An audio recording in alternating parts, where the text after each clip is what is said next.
One of the things I want to emphasize, one of the things I want to emphasize on this build and this entire car is I'm using cheap stuff.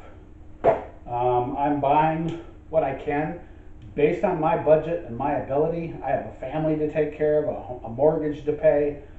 Like a lot of you guys out there, we don't have the kind of money that the pros do to go out and buy, $10,000 worth of parts and think nothing of it.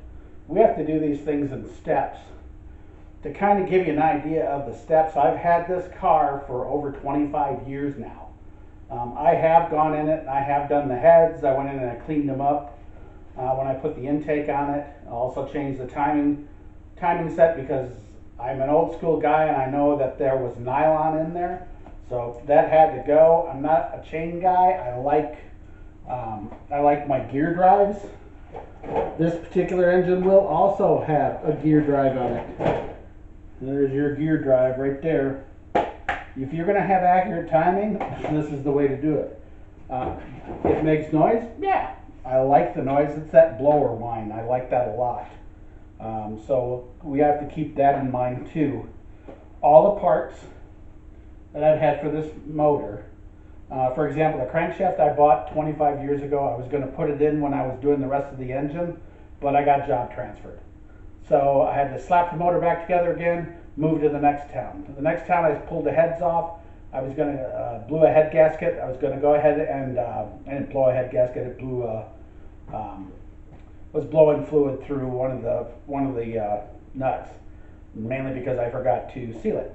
But anyway, so once again, I'm at a place. I pull the heads off. These are already done. Mind you, I spent hours rebuilding these things.